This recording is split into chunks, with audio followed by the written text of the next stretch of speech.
What's going on, guys? Welcome back to From the Red Carpet. On today's episode, we have a lot of MCU news for you. There's stuff for the new I Am Groot series, Armor Wars, and even Venom 3. So stick around, and we'll dive right in. Starting off, we have news regarding Kang Dynasty. Kang won't be the only villain in the film after all. It looks like the Secret Witch will return and will be working for Kang.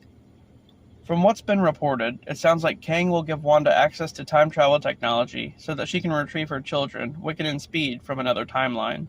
Hopefully, it's one where the kids already don't have a mother, because it didn't end well last time. Anyway, Kang will hold this over Wanda's head to get her to work for him, facing off against the new Avengers.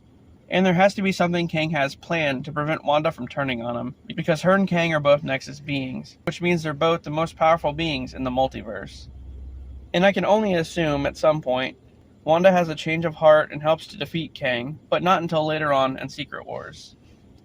And like I said the last episode, the Avengers will lose to Kang in Kang Dynasty, but they'll defeat him in Secret Wars with the help of the X-Men and the Fantastic Four.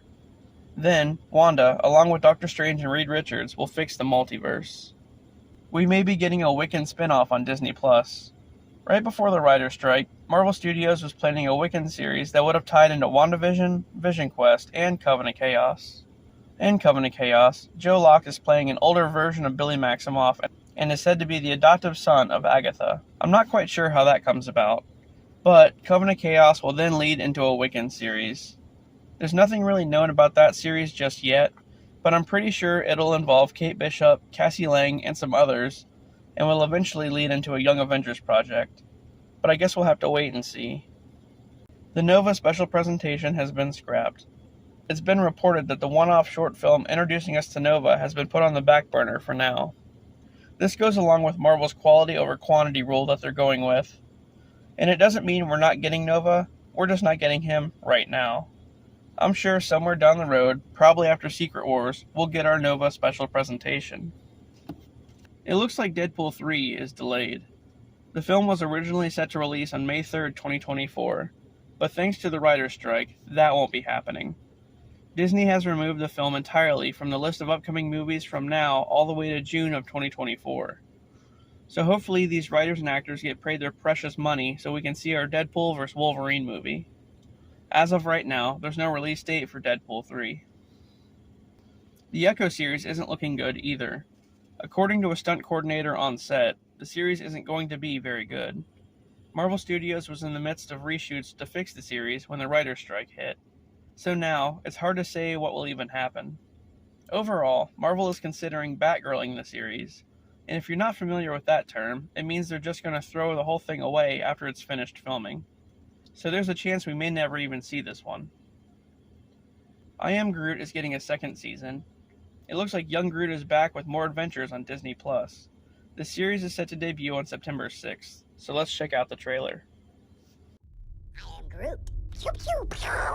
I am Groot. I am Groot. Oh.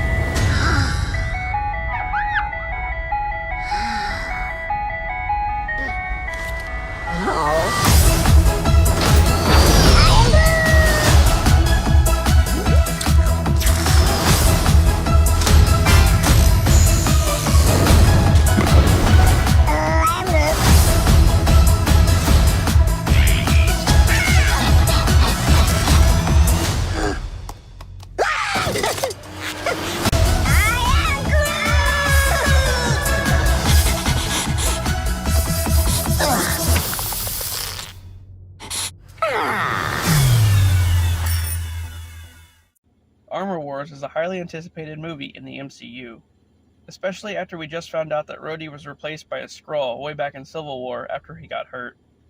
We saw War Machine in the huge fight in Endgame, but that was a Skrull, so he knows nothing about Thanos, the Infinity Stones, or even the Blip. What's worse is he has no idea that Tony is dead. That's pretty hard to imagine. Anyway, we have a better idea of what to expect in the series. First, the main villain of the film is going to be Valentina Allegra de Fontaine. Originally, I thought it was going to be Justin Hammer, although he does make a cameo at some point. And the plot will still revolve around Tony Stark's technology falling into the wrong hands. There's a rumor going around that Valentina is going to end up being a Skrull, but I don't think that'll be a thing. But anyway, yeah, that's Armor Wars. Rhodey learning about Tony's death and recovering his armor from Valentina, presumably. There's no other info at this time. Lastly, a new character has been added to Venom 3. As I said a while back, Chiwetel Ejiofor was cast in the film with an unknown role. Well now, his character has been revealed. He'll be playing Orwell Taylor.